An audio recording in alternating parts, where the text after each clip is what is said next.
Hola, ¿qué tal? Muy buenas tardes. Me llamo Ariadna Ramonetti Lisiaga. A continuación voy a presentarles la ponencia El Islario General de todas las Islas del Mundo de Alonso de Santa Cruz, un análisis crítico desde las epistemologías del sur. El Islario General, realizado entre 1541 y 1560 por el cosmógrafo de la Casa de Contratación de Sevilla, Alonso de Santa Cruz, es un repositorio cartográfico, geográfico y descriptivo de las islas y costas conocidas durante el auge de la expansión colonial ibérica. La última parte del islario está dedicada a las islas occidentales y al Nuevo Mundo, y si bien por sus imprecisiones se le considera actualmente una obra del subgénero de la literatura de viajes más que una cartografía científica, es necesario entenderlo también como un instrumento al servicio de la geopolítica del conocimiento. El objetivo de este trabajo es hacer un análisis crítico desde la inflexión decolonial y las epistemologías del sur sobre el discurso político de poder implícito en los mapas y textos contenidos en el Islario de Santa Cruz y otras cartografías de su tiempo, comprendidas también como representaciones territoriales de espacios dispuestos para la colonización. Posteriormente, voy a aludir a otras contrapedagogías en México que desde la autopublicación aprovechan el sustantivo islario para proponer nuevas configuraciones que contribuyan a visibilizar esos paisajes de exclusión históricamente situados por la colonialidad del poder. Tal es el caso de la publicación anual sin fines de lucro llamada Islario, Agua, Tierra y Territorios, que yo misma edito y que investiga temas relacionados a la extracción de bienes naturales no renovables. Para mí, la palabra islario sintetiza bien las ideas de agua y de tierra, de límite, de orilla y de la idea de desplazamiento, implicada, por supuesto, en la noción de despojo. Pero bueno, volvamos un poco al Islario de Santa Cruz. Los islarios son un tipo de atlas insular que acompañó la expansión colonial europea de los siglos XV y XVI. Junto con otras cartografías como los portulanos, los islarios servirán para situar las posiciones territoriales estratégicas que tanto islas, costas y penínsulas detentaban en correspondencia con la racionalidad continental eurocéntrica que comenzaba a ser instrumentalizada también mediante la navegación transatlántica. Serán por una parte la Suma de Geografía, publicada en 1519 por el conquistador y eventual geógrafo Martín Fernández de Enciso, y el Islario de todas las islas del mundo, publicado en 1528 por el veneciano Benedetto Bordone, los compendios que influirán directamente en Alonso de Santa Cruz para organizar la disposición de su Islario general, comenzando por las islas del Atlántico Norte y Sur, el mar Mediterráneo, las del Océano Oriental, las del Océano Índico y finalmente las islas y penínsulas de América y el Caribe, incluyendo un total de 111 cartas planas coloreadas a la aguada sobre papel con sus respectivas descripciones basadas en fuentes de segunda mano.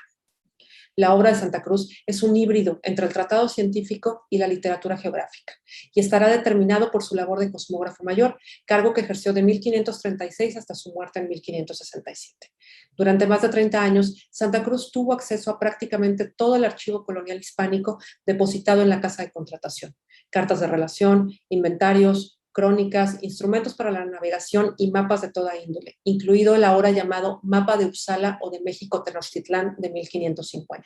que Santa Cruz se atribuyó a sí mismo con una dedicatoria autógrafa para Carlos I y la inclusión del escudo imperial, pero en realidad llegó a su poder vía el virrey Antonio de Mendoza, y hoy sabemos fue pintado por los tlacuilos del Colegio de Tlatelolco, fundado en 1536. Ello explicaría la inclusión de una serie de glifos mexicas y acolhuas que en él aparecen y que serían completamente ajenos a Santa Cruz. En el Islario aparece también una copia de este mapa, pero con mucho menos detalle, a una escala menor y nombrado como Mapa de Tenochtitlán, México. Como menciona el historiador Mariano Cuesta Domingo, es bien sabido que Santa Cruz realizó muy poco trabajo de campo en comparación con su obra cartográfica y se basó en informantes, pero sobre todo en documentación y planos que le llegaron procedentes de los más variados orígenes. Era frecuente, al menos en el siglo XVI, la utilización de fuentes documentales de forma laxa, sin mayor prurito por la cita exacta. Es interesante en ese sentido este hecho que señala Costa, porque sin proponérselo, Santa Cruz incurrió en algo que hoy denominaríamos como extractivismo epistémico,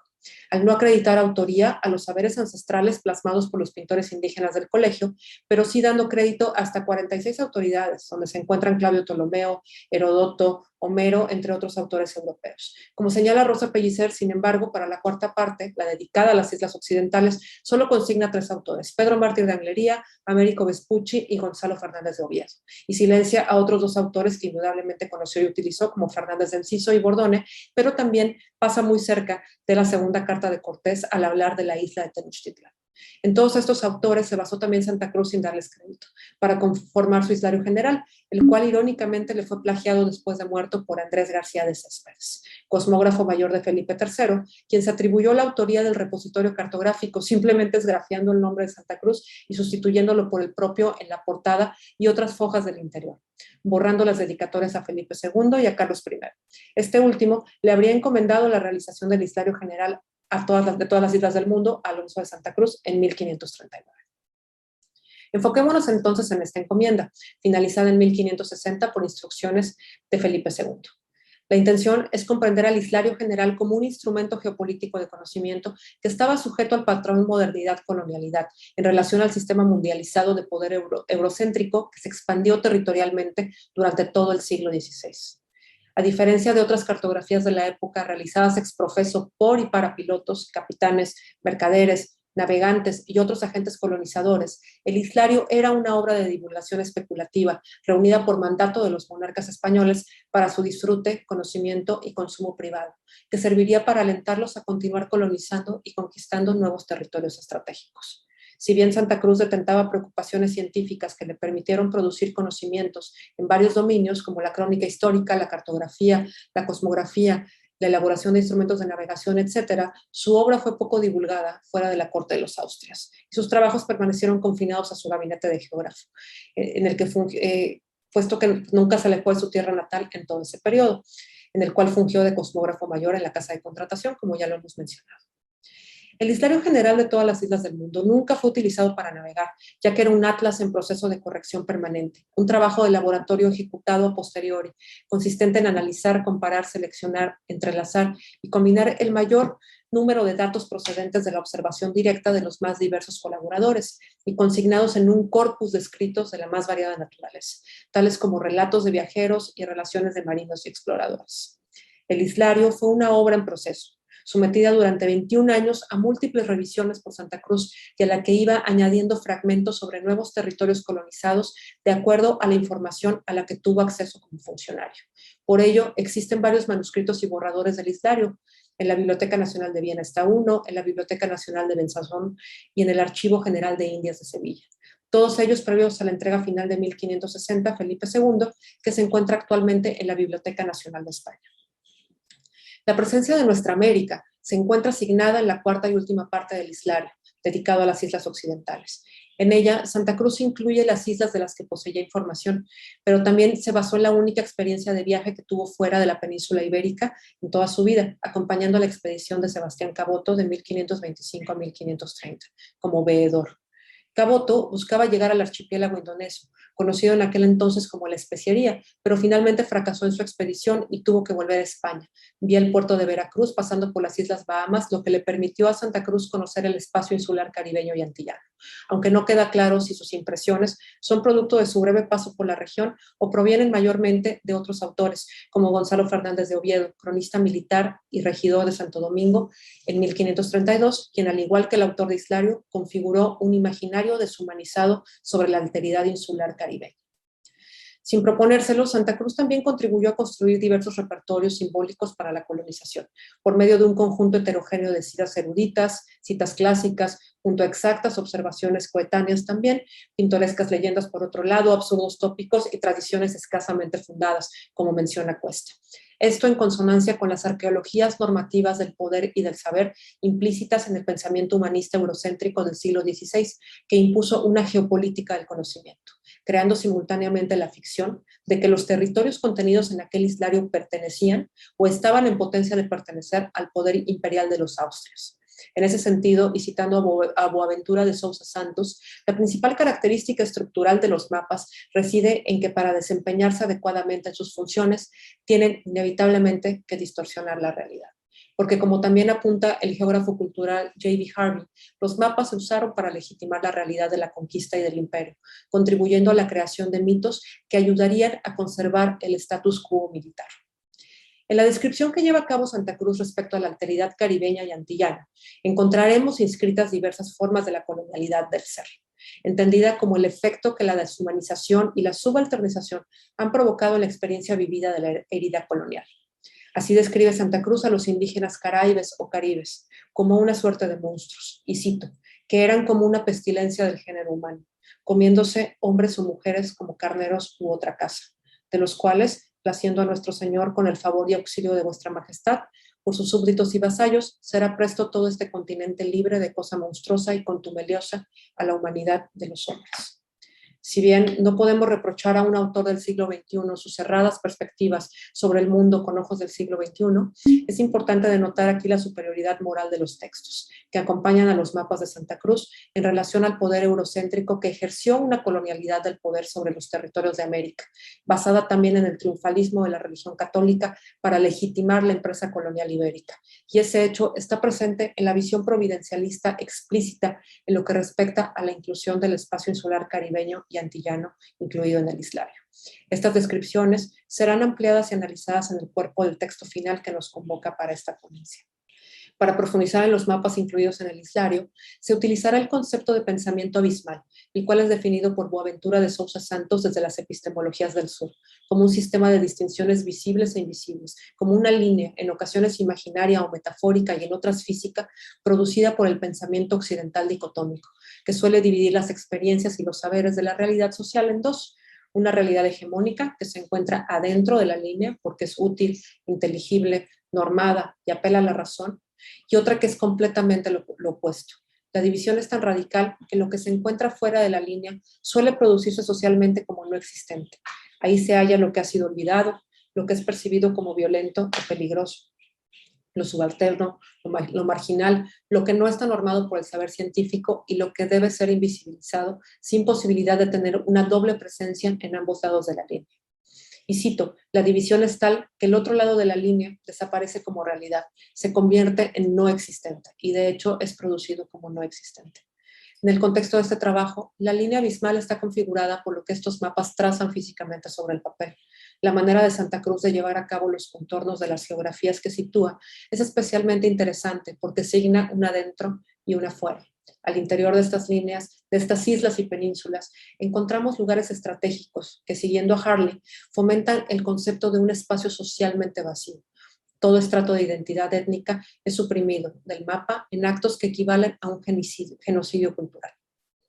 En ellos apenas se insinúan algunas montañas y lomeríos, es decir, son espacios de vaciamiento, dispuestos para la colonización, para ser llenados con diversas violencias simbólicas, estructurales, gestos y discursos jurídicos que habrán de instituir junto con otros archivos coloniales contemporáneos al islario de Santa Cruz un sistema de distinciones del espacio colonial y poscolonial, en donde las líneas invisibles constituyen el argumento de las visibles, dividiendo la realidad en dos universos, uno de inclusión y otro de exclusión. ¿Cómo subvertir entonces al islario colonial? ¿Cómo proponer entonces un nuevo archipiélago de posibilidades que configure una ecología de saberes, en términos en los que lo enuncia Boaventura de Sousa Santos? Es decir, el reconocimiento de la copresencia de diferentes saberes y la necesidad de estudiar las afinidades, divergencias, complementariedades y contradicciones entre ellos. A continuación, quiero hablar en primera persona y desde mi experiencia personal, acompañando a diversas resistencias en el Estado de México en relación a la imposición de diversos proyectos de infraestructura, ya que dicho proceso de acompañamiento es lo que le da origen a Islario, agua, tierra y territorios. Comencé a publicar Islario en 2016, mientras me encontraba acompañando al Frente de Pueblos en Defensa de la Tierra de San Salvador Atenco en su lucha contra el nuevo aeropuerto internacional de la Ciudad de México. De este proceso surgió la escritura de mi tesis doctoral, llamada En la boca del agua en la orilla del centro, territorio, agencia y política en la ribera nororiental del lago Texcoco. En ella relato la renovación de este proceso de resistencia y las dificultades que las comunidades del oriente de la Cuenca de México tuvieron que enfrentar ante la violenta imposición del nuevo aeropuerto y sus obras complementarias desde el anuncio de su construcción en septiembre de 2014 hasta su cancelación en octubre de 2018. Concebía al Islario desde el principio como una publicación anual sin fines de lucro, que visibilizara desde las artes visuales, la etnografía, el periodismo de investigación y los estudios patrimoniales diversos procesos neocoloniales de extracción de bienes naturales y culturales que impactan a las comunidades que los padecen a niveles muy distintos, a partir de la experiencia que yo había vivido en Atenco con la imposición del aeropuerto. Uno de los objetivos del Islario es desentrañar qué es lo que motiva a las corporaciones transnacionales y a los estados a arrebatar a pueblos enteros la identidad, la propiedad individual y colectiva, la cultura, los espacios rituales y de esparcimiento y, por supuesto, los medios más básicos de subsistencia tanto de comunidades rurales como metropolitanas cuando se concreta un proceso de despojo y una de sus consecuencias, es decir, el desalojo forzado de comunidades. Por ello, su objetivo no es solo la divulgación de conflictos sociales atravesados por el despojo, también busca forjar un archivo de cara al futuro que contribuya a discutir otras nociones derivadas de dichos conflictos, como puede ser, por ejemplo, el colonialismo interno, la migración, la marginación, la violencia económica y el papel que juega el arte contemporáneo, así como el patrimonio material e inmaterial en la construcción de discursos identitarios oficiales y no oficiales. El nombre de Islario, pues por supuesto, es tomado a propósito del proyecto colonial de Santa Cruz, que ya he explicado a profundidad. Desde mi perspectiva y pensando en una contrapedagogía al proyecto cartográfico colonial que analicé, me interesaba denotar la potencia de esta figura retórica para subvertir el propio origen colonial del sustantivo islario. El proyecto crítico de Islario revela o busca revelar las rutas que siguen los megaproyectos que prometen interminables acumulaciones de capital y que se disfrazan de progreso y de modernidad. El Islario es impreso y hecho en México en el duplicador electrónico Risograph del taller de producción editorial de la Ciudad de México y se imprimen 300 ejemplares anualmente con recursos propios y algunos apoyos institucionales privados y públicos de sitios dedicados al arte y a la educación. El primer volumen de Islario hay un énfasis específico en la antigua región lacustre de la Cuenca de México, dados los diversos procesos de despojo que varios pueblos estaban sufriendo por la construcción del nuevo aeropuerto y las rebeldías y resistencias que derivaron de su imposición en 2016. Tal es el caso de los textos de Eduardo Baroa y Adriana Salazar Vélez, quienes abordan la política de los desplazamientos de dos comunidades, Atenco y el predio Hidalgo y Carrizo. Ambas habitan la ribera oriental del antiguo lago de Texcoco, territorio que en aquel entonces estaba siendo penetrado, invadido y despojado por las empresas adjudicadas en la construcción del aeropuerto. Participaron también Miguel Sámano, Rafael Castillo Taracena y el ensayo visual corrió por cuenta del artista Miguel Fernández de Castro. Para el segundo número, este reunió reflexiones críticas y campos de estudio que se imbricaron con las nociones de desplazamiento y el despojo desde lugares tan diversos como, por ejemplo, las economías naranjas y su incidencia en el Programa Nacional de Pueblos Mágicos, el intercambio transnacional de minerales por precursores de drogas sintéticas en Michoacán, las diferencias entre identidad e identificación del patrimonio arqueológico nacional y el desplazamiento de la comunidad LGBT del centro histórico de la Ciudad de México, entre otros temas, como el advenimiento de la familia Guggenheim en la industria minera en Aguascalientes a finales del siglo XIX y principios del XX, conocida por su papel histórico en el desarrollo del arte internacional. En el segundo número participaron Pilar Villela, Javier Fresneda, Ana del Conde, Heriberto Paredes, Wenceslao Bruciaga, y el ensayo visual estuvo a cargo del artista Rolando López y fue un número que salió en el 2017. El volumen 3 de Islario conté por primera vez con la participación de un editor invitado, el antropólogo Emiliano Sola Márquez. Los textos estuvieron a cargo de Brenda Caro Cocotle, Pier Giorgio de Gimignani, Sonia Hackanson y el ensayo visual fue de Ramiro Chávez. El último número de Islario fue editado en diciembre de 2019. Fue un número temático especial sobre la relación entre arte y ecología con ensayistas internacionales. Dos fueron las premisas de partida y cito textualmente a Fernando García Dori, el editor invitado para el cuarto número. La primera premisa supondría un acercamiento a la ecología política y a las luchas por el territorio desde el marco del análisis y la práctica artística contemporánea.